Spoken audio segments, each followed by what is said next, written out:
안녕하세요. 리포터 출신 중국어 강사 송다영입니다. 오늘 여러분들과 중국어의 기본 문장을 구성하는 문장 요소들과 동사, 형용사를 정리해 볼 거예요. 주요한 친구들이기 때문에 오늘 수업 정말 중요하거든요. 꼭 집중해서 내 걸로 소화해 보세요. 바로 출발할게요. 문장 성분부터 살펴보겠습니다. 중국어의 주요 문장 어수는요. 맞아요. 일단 요게 기본이죠. 주어, 수어, 목적어.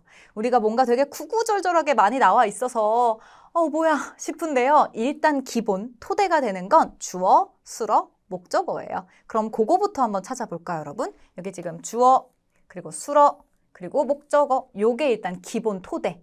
그럼 나머지 것들은 다 뭐냐면요. 맞아요. 수식해주는 친구들이에요. 이 친구들이 기본이 되고 이제 수식을 하는데요. 하나씩 좀 볼게요. 일단 여러분, 명사의 앞에 이렇게 떠랑같이 붙어있는 친구들 있잖아요. 이런 친구들을 우리는 관형어라고 불러요. 명사를 수식하는 역할을 하는 친구들이에요. 대개의 경우에는 지금처럼 뜨라는 친구가 붙거나요. 여기 앞에 보이세요? 숫자, 양사. 한 권의 책. 이런 것도 명사를 수식하잖아요. 그래서 이렇게 숫자, 양사, 명사 이렇게요. 이 친구들은 뒤에다 명사를 만나서 명사를 수식합니다. 이걸 뭐라고 부른다고요? 관형어라고 부른다고요.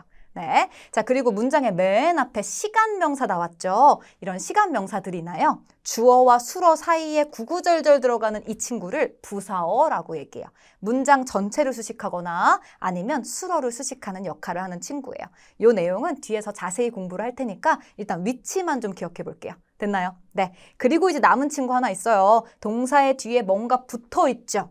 동사를 보충 설명하는 것 같이 생기지 않았어요? 맞아. 보충 설명하는 말을 보어라고 하는데요. 이렇게 수어의 뒤에 보어를 붙여가지고 보충 설명합니다. 그리고 뒤에는 조사, 러가 함께 나왔어요. 됐나요? 네. 그래서 일단은 뭐가 많아 보여도요. 주어, 동사, 목적어, 주술목을 찾는 게 제일 기본이고요, 여러분. 그 앞뒤에 이제 연결되는 친구들을 넣어주는 게 두 번째 할 일. 됐나요? 네. 그럼 요것들 다시 한번 정리를 좀 해볼게요. 자, 주어, 수어, 목적어, 어순 찾았어요. 그럼 이제 우리는 수식하는 친구들을 봐야 된다고요. 일단 부사어라는 친구는 뭐였냐면 주어랑 수어 사이에요. 이렇게 들어가는 친구들을 우리는 맞아요. 부사어라고 불렀습니다. 이 부사어 자리에 들어갈 수 있는 친구들이 삼총사가 있는데 부사, 조동사, 개사구, 전치사구라고 하기도 하죠. 이 친구들이 들어가요. 근데 이 친구들이 각각 올 때는 그냥 동사의 앞에다가 붙이면 되거든요. 근데 다 같이 올 때가 또 있겠죠. 그럴 때는 순서가 정해져 있는데 맞아요. 요 순서로 씁니다. 보조개 아니고 부조개. 한 번 더요. 부조개 순서로 쓸 거예요. 그래서 주어와 수어 자리에 구구절절 많은 것들이 붙어 있는데 그 친구들은 맞아요. 부사어라고 하고요. 순서는 부조개가 되겠습니다. 예외적으로 이 순서를 따르지 않는 친구들만 여러분들이 부사 타임에 외워주시면 돼요. 됐나요? 네. 자, 그리고 이제 관형어로 가볼게요. 관형어가 뭐라고요? 명사를 수식하는 친구요. 그럼 명사 앞에 붙는 친구들인데요. 대개의 경우에는 이렇게 뜨어라는 친구를 붙여가지고 수식을 해주는데 이 친구가 생략되기도 해서 이렇게 괄호 표시가 있고요, 여러분. 여기는 나와 있지 않지만 맞아요. 숫자, 양사, 명사 이런 친구들도 명사를 수식한다고 했죠? 그래서 이렇게 수, 양 이런 친구들도 이렇게 명사 앞에 많이 와서 관형어로 쓰입니다. 됐어요, 여러분? 자, 문장 성분을 살펴봤으니까 이제는 맞아요. 세부적인 내용들을 살펴보겠습니다. 먼저 동사예요, 여러분. 동사가 뭐죠? 동작을 나타내는 말을 동사라고 하죠. 동사는요, 크게 세 가지로 나눌 수가 있는데 동작을 나타내는 동사, 동작 동사. 관계를 설정해주는 동사, 관계동사. 그리고 심리활동을 나타내는 동사, 심리활동 동사가 있어요. 근데 이 친구를 이름으로 보면 되게 어려운데요. 그럼 예시로 들으면 쉬워요. 자, 일단 동작 동사는 우리가 알고 있는 대부분의 동사예요. 먹다, 보다, 마시다 이런 친구들이고요. 관계 동사는 우리가 알고 있는 대표적인 친구가 이 should이라는 친구인데요. A는 B를 한다 이런 게 아니라요. A가 B다. 이럴 때 있잖아요. 관계를 설정해 주는 거예요. A는 B다. A는 B라고 부른다. 이렇게 을로 만나는 친구들 말고 관계가 설정되는 친구들, 이런 친구들을 그쵸 관계 동사라고 얘기합니다. 그리고 마지막으로 심리활동 동사라는 친구가 있는데 맞아요. 이름 그대로 심리활동을 나타내요. 감정이라든지 심리활동 이런 것들요. 근데 그냥 들으면 뭔지 모르겠잖아요. 대표적인 친구 외우려고 새 친구 가지고 왔어요. 같이 읽어볼까요? 뭐래요? 하이파. 한 번 더. 하이파. 맞아요. 우리 이렇게 무서운 형님들을 무슨 파 이렇게 부르잖아요. 무슨 A파, B파 이렇게요. 하이파가 되게 무서워. 그냥 외울까요? 하이파. 한 번 더요. 하이파. 무서워하다라는 뜻을 가진 심리활동 동사고요. 그 다음 거요. 허우회. 한 번 더. 허우회. 맞아요. 후회. 발음 비슷하죠, 그죠? 후회하다라는 뜻을 가진 대표적인 심리활동 동사입니다. 또요. 吃惊. 한 번 더. 吃惊. 케이크를 먹고 있었는데요. 나 안 먹고 있는데 이게 막 줄어. 이게 왜 출징? 아이고 깜짝 놀라라. 네, 놀라다가요. 출징입니다. 이런 친구들을 뭐라고 한다고요? 심리활동 동사라고 한다고요. 네, 이런 것들도 같이 좀 기억해 주세요. 됐나요? 네. 자, 우리가 동사의 종류를 살펴봤으니까 이제는 특징을 정리해 봐야겠죠? 자, 동사의 가장 큰 특징은 뭐냐면요, 여러분. 목적어를 가질 수 있다는 거예요. 나는 먹는다, 밥을. 좋아한다, 너를,처럼요. 뒤에 목적어를 가지고 다닐 수가 있어요. 그게 가장 큰 특징인데요. 이 목적어 자리에요. 우리 주, 술, 목이라고 하면 이 목적어 자리에 우리가 흔히 명사를 많이 붙여왔거든요. 나는 사랑한다, 너를,처럼요. 근데 이렇게 명사만 오는 게 아니라 동사가 올 수도 있어요, 여러분. 여기 예문 보시면요. 开始上课. 开始 시작하는데요. 上课 수업하는 걸 시작하는 거죠. 이렇게 동사가 목적어 자리에 올 수도 있습니다. 근데 이것도 미리 이렇게 동사를 목적으로 갖는 동사들을 외워놓으면 조금 더 수월하게 문제를 풀 수 있잖아요. 그래서 준비했어요. 동사를 목적어로 갖는 친구들. 뭐뭐요? 开始 뜻이 뭐라고요? 시작하다. 그리고요. 感到 한 번 더. 感到 맞아요. 느끼다라는 뜻이고요. 뒤에 어떤 감정 같은 것들을 적어주겠죠? 어떤 걸 느낀다. 여기도 동사가 올 수 있고요. 그 다음 거 禁止 한 번 더. 禁止 뜻이 뭔데요? 맞아요. 금지하다. 이 친구도요. 담배 피는 것을 금지한다. 사진 찍는 것을 금지한다. 이렇게요. 뒤에 동사가 올 수 있어요. 그래서 이런 친구들이 나오면 여러분들이 작문할 때도 동사 적어주시면 되고요. 또 문제 푸실 때도 이렇게 동사가 막 여러 개가 보여요. 왜 동사가 여러 개 나왔지? 그럴 때 혹시 목적어 자리에 동사가 들어가나? 그런 동사들 나왔나? 이렇게 체크해 보시면 되겠습니다. 됐나요, 여러분? 네. 목적어 자리에 명사, 동사까지 붙였잖아요. 선생님 이대로 끝인가요? 아니요. 문장이 올 수도 있어요. 대표적으로 이런 친구인데요. 예문 보면서 우리 얘기해 볼게요. 같이 읽어볼까요? 老师希望你们取得好成绩. 맞아. 老师, 선생님이요. 希望, 희망해요. 바래요. 근데 뭘 바라냐면 你们, 너네들이 取得, 얻는 걸요. 好成绩, 맞아. 좋은 성적 얻는 걸요. 이렇게요. 이렇게 문장 전체를 원하다. 이런 느낌으로 문장을 목적으로 가지는 동사들도 있어요. 첫 번째 친구가 지금 본 希望, 한 번 더. 希望, 이런 친구고요. 나머지 친구들도 좀 볼게요. 뭐 있어요? 认为, 한 번 더. 认为, 뜻이 뭔데요? 뭐뭐라고, 여기다, 생각하다. 나는 런웨이를 걷는 모델들이 대단하다고 생각해. 런웨이 생각하다. 네, 런웨이 이 친구도요. 모델들이 대단하다고 생각해. 이렇게 문장이 올 수 있겠죠, 그죠? 자, 그 다음 거요. 麻烦 한 번 더. 麻烦 맞아요. 이 친구 귀찮게 하다, 번거롭게 하다라는 뜻인데요. 역시 뒤에 뭔가 문장을 붙여서 당신이 번거롭겠지만 이런 걸 좀 해달라 이런 느낌으로 문장을 쓸 수가 있고요. 또요. 祝贺 한 번 더. 祝贺 맞아요. 이 친구도 축하하는 내용을 적어줄 수가 있겠죠. 너가 시험에 통과한 것을 축하해처럼요. 문장이 붙을 수가 있습니다. 대표적인 친구도 뭐뭐 있다고요? 希望 그쵸? 认为 麻烦 또요? 祝贺 이런 친구들 미리미리 외워놓으면 여러분들 문장 이렇게 선택할 때 훨씬 수월하실 거예요. 됐나요? 네. 선생님 그럼 이제 끝인가요? 아니요, 아니요. 목적어 시리즈들이 조금 많아요. 자, 이번에는요. 목적어를 몇 개? 2개 가질 수 있는 동사들을 봅니다. 우리 목적어는 보통 나는 먹는다, 밥을 이렇게 1개만 나왔잖아요. 근데 2개가 나오는 일부 동사들이 있어요. 요거를 우리 영어에서는 4형식 동사 이렇게 외웠었는데요. 중국어에서는 목적어 2개 갖는다고 해서 이중 목적어 동사, 이중 목적어 문장 이렇게 부릅니다. 대표적인 친구들 뭐뭐 있냐면 송. 한 번 더요. 송. 선물해 주다 이런 뜻이거든요. 누구에게 무엇을 선물하잖아요. 이렇게 에게를 두 개가 오는 이런 친구들을 그래서 목적어 두 개 갖는 동사, 이중 목적어 동사라고 해요. 한 번 더 뭐라고요? 송. 자, 또 뭐 있어요? 원. 한 번 더. 원. 나 원참 뭐 이런 걸 물어. 네, 묻다가 중국어로 원인데요. 나한테 뭔가를 물어본다, 묻는다 라고 해서 맞아요. 목적어 두 개 가질 수 있고요. 또 그 다음 거요. 게 맞아요. 이 친구도요. 주는데 누구에게 무엇을 준다 라고 해서 목적어 두 개 같습니다. 이때 주의할 점은 여러분 목적어를 두 개 갖는데 동사 뒤에 목적어가 1도 오고 2도 올 거 아니에요. 그럼 그때 뭐부터 써야 되냐면요. 맞아요. 에게 무엇을 사람을 먼저 써주는 게 포인트예요. 사람이 먼저다. 요거 기억하실 거예요. 자, 예문 보고 넘어갈게요. 예문 같이 읽어볼까요? 男朋友送了我礼物. 남자친구가 선물해 줬는데 나한테 선물을 선물해 줬죠? 맞아요. 누구에게 무엇을 순서로 쓴다고요. 됐나요? 네, 목적어 두 개 갖는 것도 기억해 주시고요. 자, 이제는 목적어 같지 않는 자동사 같은 친구들을 보겠습니다. 우리 영어에서도 목적어 같지 않는 친구들이 있었거든요. 중국어에도 있는데 대표적인 친구는 이런 친구들이에요. 여행하다,旅行. 한 번 더요. 旅行. 이 친구 목적어 안 가져서요. 나 중국 여행 가 할 때요. 我旅行中国 이렇게 쓰면 안 돼요. 이 친구들 나왔을 때는 뒤에 목적어 자리 뭐 쓰면 안 돼요, 여러분. 요게 포인트예요. 자, 그럼 선생님, 여행을 중국으로 가는 건 어떻게 표현해요? 去中国, 중국에 가서 旅行, 여행하는 거예요. 요렇게 써줘야 돼요. 이해되셨죠? 자, 그리고 또 뭐 있대요? 出发, 한 번 더요. 出发, 출발하다 라는 친구 역시도 목적어를 갖지 않습니다.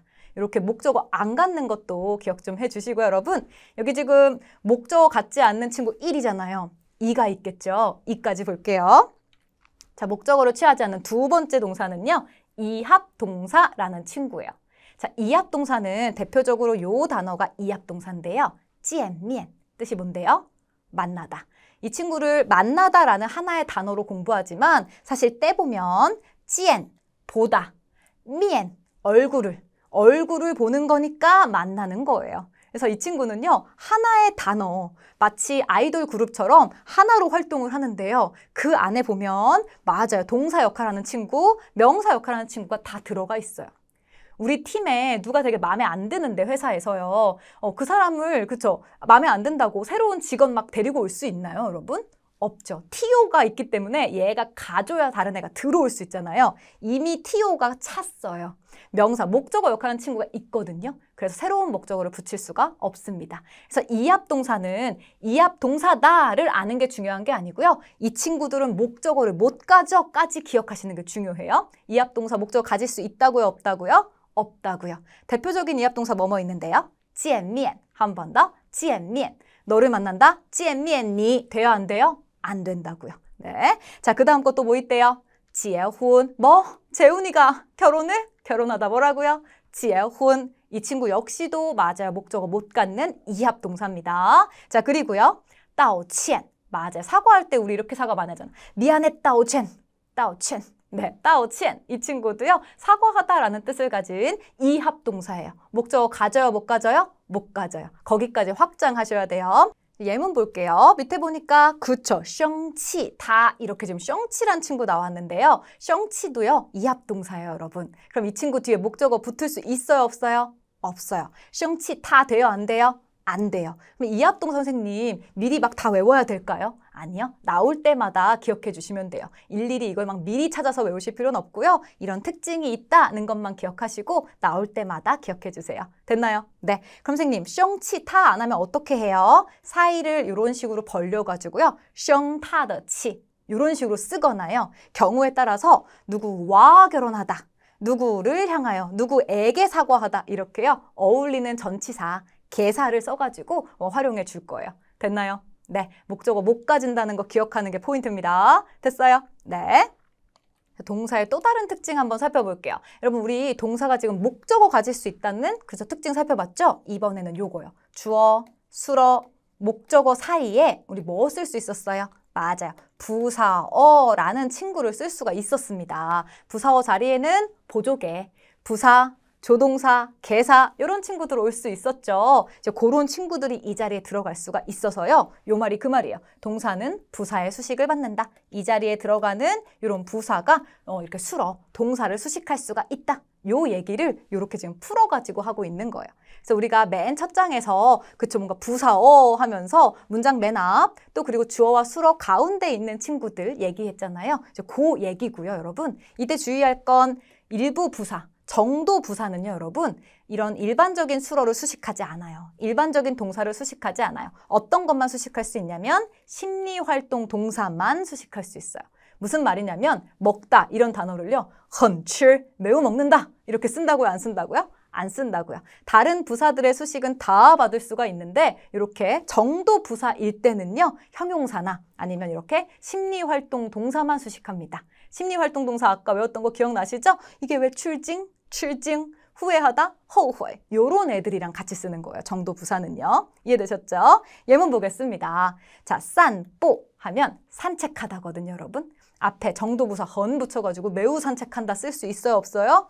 없어요. 심리활동 동사만 쓸 수 있으니까요. 그럼 요거는요.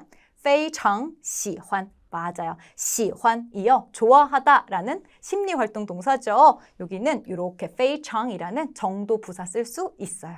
됐나요? 네. 자, 그리고 다음 특징인데 여러분, 이런 동사는요. 아까 우리 주어, 수어, 목적어 하고 나서 동사의 뒤에 보충 설명하는 말 보어 붙일 수 있다고 했던 거 기억나시죠? 맞아요. 보어의 수식을 또 받을 수가 있습니다. 동사의 뒤에 뭔가 단어를 붙여서 그 어떤 정도인지 그 결과가 어떤지 다양한 내용들을 보충 설명해 줄 수가 있어요. 예문을 보시면요. 写完了, 写 썼는데요. 그 결과 完了, 다 썼어요. 이렇게 뭔가 보충 설명할 수 있는 이런 친구들이 붙을 수가 있어요. 됐나요? 네. 자, 그리고 동사 뒤에 이런 친구들도 붙을 수가 있죠? 러, 쭈어, 구어. 맞아요. 이런 친구들이 동사의 뒤에 붙어서 어떤 동작의 발생이나 완료, 또 지속, 경험을 나타내 주는데요. 이런 친구들은 동사의 뒤에 붙는 거여서 우리는 역으로 힌트를 얻을 수도 있어요. 만약에 문제를 딱 푸는데 문제 요 단어를 내가 잘 모르겠어. 무슨 뜻인지 모르겠어. 이럴 때요. 어이구, 저가 붙었네. 러가 붙었네. 꾸어가 붙었네. 그럼 앞에 거 혹시 동사? 이렇게 역으로 힌트를 얻을 수도 있으니까요. 이런 힌트들 잘 기억하고 있다가 순서 배열할 때 단어를 좀 모르는 게 몇 개 나왔다. 이럴 때 한번 이렇게 한번 체크해 보세요. 됐나요? 네, 같이 볼게요. 买了. 맞아요. 마이는 사다인데요. 뒤에 러를 붙여서 동작의 발생, 완료를 표현했죠? 샀다. 그 다음 건요. 躺着呢. 당이란 친구가 눕다라는 뜻이에요. 탕비실에 눕다. 이렇게 외우면 쉬울 것 같아요. 자, 이 친구 뒤에 절을 붙여서 상태의 지속을 나타냅니다. 누워있는 채로 있다. 누워있다. 躺着呢. 그 다음 건요. 参加过. 동사 뒤에 구어 붙이면 경험되죠. 참가한 적 있다. 이렇게 동사는 러저 구어 같은 친구를 붙일 수가 있습니다. 자, 이제 이 동사를 부정하는 방법 볼게요. 자, 부정은 크게 두 가지로 부정할 수 있는데요. 첫 번째는 뿌. 또 하나는요, 메이나 메이어. 이때 요는 생략이 가능하죠. 이렇게 두 가지를 가지고 동사를 부정해요. 근데 뭔가 차이가 있으니까 이 두 가지가 존재하겠죠. 차이점 좀 보겠습니다. 자, 먼저 뿌는요, 현재나 미래의 일을 부정합니다. 그럼 메이는 선생님, 이 친구는 과거의 일을 부정해요. 그럼 똑같은 출, 먹다라는 단어를 부정하는데 뿌출 하면요, 맞아요. 현재나 미래, 안 먹어.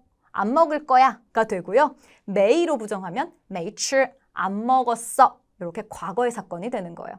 또 여기서 확장할 수 있는데 여러분, 우리가 이렇게 지금 안 먹어, 안 먹을 거야. 이거는 조금 주관적인 본인의 의지를 표현하는 말인데요. 이렇게 과거에 발생한 얘기를 하면 맞아요. 그 사건에 대해서 얘기하는 거죠. 이미 발생한. 그래서 이 친구는 좀 객관적인 사실을 이야기하는 겁니다. 이해되셨어요? 네, 예문 볼게요. 明天不上课. 여러분, 上课 하면 수업하는 건데 앞에 뿌로 부정했어요. 그럼 맞아요. 수업 안 해. 이렇게요. 그렇죠. 미래나 현재의 사건을 부정하면서 얘기했고요. 뒤에 건요. 주어 티엔. 아이고, 시점 나왔다. 그죠? 어제 메이포시 복습 안 했어. 과거 사건을 부정했네요. 됐나요? 네, 좋았어요. 이렇게 여러분, 메이라는 친구로 과거 사건을 부정할 때 주의할 게 하나 있는데요. 우리가 어떤 동작의 발생, 완료를 얘기할 때 동사의 뒤에 러를 붙이죠? 买了, 샀다 이런 식으로요. 근데 그거 부정할 때 메이, 마일러. 메이도 붙이고 러도 붙이는 분들 계시거든요. 이미 메이 자체가 과거를 부정하는 거여서 굳이 러를 같이 쓰지 않아요. 여기도 지금 러 안 붙어 있죠? 그것도 같이 가져가 주세요. 자, 그리고 이제 두 번째 특징은 여러분, 지속성 있는 동작이에요. 무슨 말이냐면 뭔가 되게 규칙적으로 발생하는 습관 같은 거 있잖아요. 그런 걸 얘기할 때는요. 부는 쓸 수 있는데 메이는 쓸 수가 없어요. 규칙적이기 때문에 과거 사건으로 보지 않는 거예요. 예를 들면 이런 단어가 쓰였을 때요. 장창. 한 번 더요. 장창. 뜻이 뭔데요? 자주.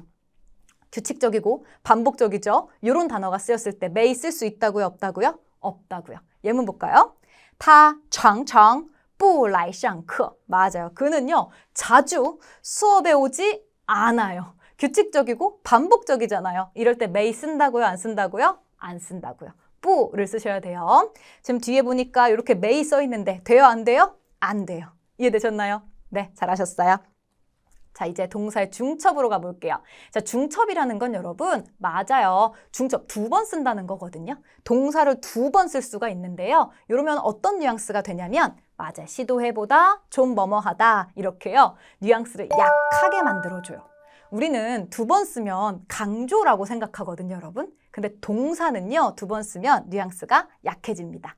그래서 예를 들어, 칸, 보다인데, 칸 이렇게 쓰면요. 매우 보다, 강조 아니고요. 좀 보다, 한 번 보다, 시험 삼아 보다 이런 뜻이 돼요.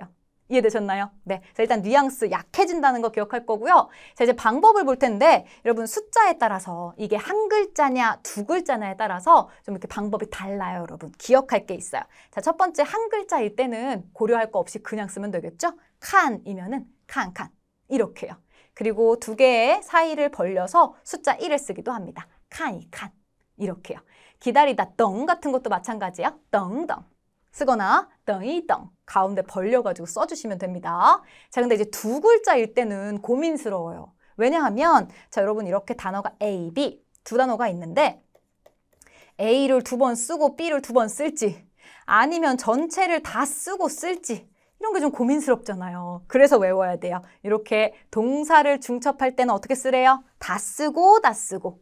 근데 이거를 동사는 A, B 이렇게 외우면 어렵거든요. 대표적인 예문을 하나 외우는 게 훨씬 편해요, 여러분. 介绍, 소개하다. 근데 2번 쓰고 싶어요. 어떻게 쓰라고요? 介绍, 한 번 더. 介绍, 이렇게 쓰라고요. 이해되셨죠? 그래서 이렇게 한 글자일 때는 그냥 하면 되는데 두 글자는 좀 주의하자. 됐나요? 네. 자, 그리고 이합동사라는 친구가 있었습니다. 뭔데요, 이게?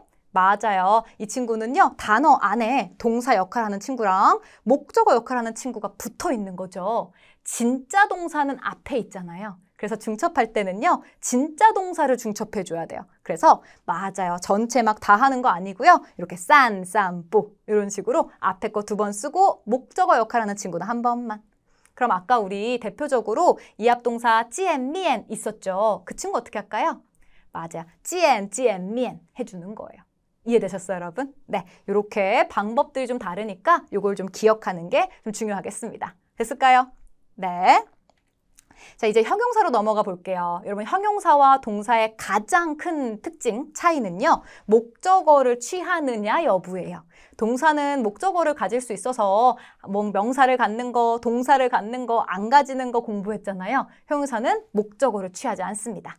난 예뻐. 끝이에요. 난 예뻐 너를 이렇게 쓰지 않아요. 그죠? 그래서 형용사가 수로로 등장했을 때는요, 여러분, 그거 자체로 문장을 끝내줘야지 이렇게 뭔가 뒤에 명사를 붙이면 안 돼요. 이해되셨나요? 뭔가 문제를 푸는데 형용사 수로가 나왔어요. 그럼 그걸로 문장을 끝내야지 뒤에 명사 붙이는 거 아닙니다. 이해되셨죠? 자, 그럼 예문 좀 볼게요. 他对男朋友很满意. 여러분, 满意 하면 만족하다. 근데 이 친구는 목적어 못 가지니까요. 앞에 개사랑 같이 이렇게 활용했어요. 그녀는요. 남자친구에 대하여 만족합니다. 이렇게요. 이해되셨어요? 네, 이 친구는 목적어 안 가지는 게 특징이에요. 됐나요? 네. 자, 두 번째 특징은 뭐래요? 맞아요. 단독으로 수로 역할을 할 때요. 그 단독으로 쓸 수가 없어요. 무슨 말이냐면요, 여러분. 우리 기초 중국어 때도 공부했었는데 너는 예쁘다, 나는 예쁘다 같은 문장 만들 때요. 我漂亮, 你漂亮 이렇게 썼었나요? 안 썼었죠? 단독으로 형용사를 쓸 수가 없어서요. 반드시 앞에 헌 같은 정도 부사 붙여줬었어요. 기억나시죠? 이 친구 수로 쓸 때 단독으로 쓸 수 없기 때문에요. 정도 부사 같은 거 붙여줘야 되고요. 그게 아니라면 맞아요. 형용사 뒤에 정도를 보충 설명하는 보어라도 붙여주셔야 되고 그것도 아니면 동사처럼요. 형용사도 2번 쓸 수 있거든요. 이렇게 2번 써줘야 돼요, 여러분. 그래서 이런 식으로 단독으로 형용사만 달랑 나오지 않는다는 걸 기억해 볼게요. 예문 보겠습니다. 衣服非常干净. 맞아. 衣服 옷이 干净 깨끗해만 쓰면 안 된다고요. 앞에 부사 붙여서요. 非常 대단히 깨끗해. 이렇게 만들었고요. 자, 그리고 뒤에는요. 衣服干净极了. 여러분, 极了란 친구는 이렇게 형용사 뒤에 붙어가지고 매우 뭐뭐하다. 이렇게 상태가 강한 거, 정도가 심한 걸 보충 설명할 수가 있거든요. 이런 친구를 붙여가지고 써주셔야 되는 거예요. 옷이 되게 깨끗해. 이렇게요. 됐나요? 네. 그리고 형용사를 2번 쓰는 것도 있다고 했죠? 같이 볼게요. 衣服干干净净的. 맞아요. 근데 이 친구는 조금 있다가도 할 텐데요. 2글자짜리가 이렇게 있을 때 앞에 거 2번, 뒤에 거 2번 이렇게 쓰네요. 그죠? 방식이 이렇게 된다는 거 기억할 거고요. 또 하나 주의할 점은 여러분, 이렇게 형용사 중첩인 친구가 수러 자리에 들어갈 때는 이렇게 습관적으로 떠도 붙일 거예요. 그래서 떠도 같이 적어주세요, 여러분. 됐나요? 네, 같이 읽고 넘어가요. 옷이 매우 깨끗해. 뭐라고요? 衣服干干净净的. 좋았어요. 자, 이렇게 2번째 특징 살펴봤습니다. 이런 단독 사용 불가능하다는 거 기억해 주실 거고요. 자, 이제는 맞아요. 각각의 다른 위치에 쓰일 때 한번 좀 고민해 볼게요. 우리가 수러 자리에 들어가는 거 방금 봤잖아요. 이번에는 관용어 자리에 넣을 건데요. 여러분, 관용어가 뭐였죠? 맞아요. 명사를 수식하는 걸 관용어라고 했어요. 우리 그런 거 있잖아요. 예쁜 소녀, 맛있는 케이크. 이런 식으로요. 형용사가 뒤에 있는 명사를 수식할 수가 있죠. 이렇게 수식하는 역할 자리에 형용사를 넣을 수가 있는데요. 영어에서는 여러분 그냥 단어만 나열하면 돼요. pretty girl, delicious cake 이렇게, 그죠? 근데 여러분 중국어는요. 품사가 형용사일지라도 명사를 수식하려면 더라는 친구를 붙여줘야 됩니다. 그래서 여기 보면은 好吃, 맛있다라는 이 형용사가 뒤에 딴까오 케이크를 수식해 주거든요. 이렇게 명사를 수식하는 걸 관용어라고 한다고 했잖아요. 그때 바로 연결하지 않았어요. 好吃蛋糕 안 했어요. 뭐 붙였어요? 맞아요. 떠 붙였어요. 好吃的蛋糕 이렇게 연결해 주는 게 포인트고요. 여러분 여기는 헌도 붙여가지고 맞아요. 맛있는, 매우 맛있는 케이크 이렇게 만들었죠. 됐나요? 네, 형용사일지라도 떠 붙이는 거 잊지 마세요, 여러분. 선생님 근데 가끔 보니까 안 붙기도 하던데. 맞아요. 떠를 안 붙일 수도 있는데요. 언제 안 붙이냐면 이름절, 한 글자짜리 형용사거나요. 뭔가 되게 밀접하게 연결되어 있는 형용사들, 의미적으로 밀접한 어떤 관계가 있는 형용사일 때는요. 덜을 생략하기도 해요. 자, 대표적으로 이런 거죠. 신쇼지, 새 핸드폰. 맞아요. 의미적으로도 되게 가깝고요. 또 한 글자짜리 형용사네요. 그죠? 이럴 때는 신더 쇼지 한다고요? 안 한다고요? 안 한다고요. 생략이 될 수도 있습니다. 자, 그리고 여러분 이제는 부사어 자리에도 한번 넣어볼 거예요. 부사어는 또 뭔데요? 맞아요. 수러를 수식해주는 걸 이렇게 앞에서 수식해주는 걸 우리는 부사어라고 한다고 했어요. 명사를 수식하는 건 관용어. 이렇게 수러를 수식하는 건 부사어인데요. 이렇게 수러를 수식하는 역할로도 쓸 수가 있대요. 어떻게요? 高兴的回家. 맞아요. 이렇게 수러 앞에 형용사를 붙여가지고 활용을 했거든요. 근데 여기는 지금 가운데에 뭐가 들어가 있냐면 이렇게 생긴 그저 단어가 들어가 있네요. 우리 아까 형용사가 명사를 수식할 때는 이렇게 생긴 떠 붙였던 거 기억나세요? 동사를 수식할 때는 뭘 붙이는 것 같아요? 맞아요. 땅지자 떠를 붙이는 것 같아요. 이 친구를 붙여서 부사어로 만들어줘요. 자, 그러면은 이 떠까지 좀 기억하면서 좀 읽어볼게요. 갑니다. 시작. 高兴的回家. 맞아요. 기분 좋게, 즐겁게 집으로 가요. 그래서 즐거운 명사인지 즐겁게 동사하는 건지에 따라서 뒤에 붙는 떠가 달라지니까요. 이런 것도 좀 기억해 주시면 좋겠어요. 그죠? 됐나요? 네. 자, 우리가 아까 떠도요. 신쇼지가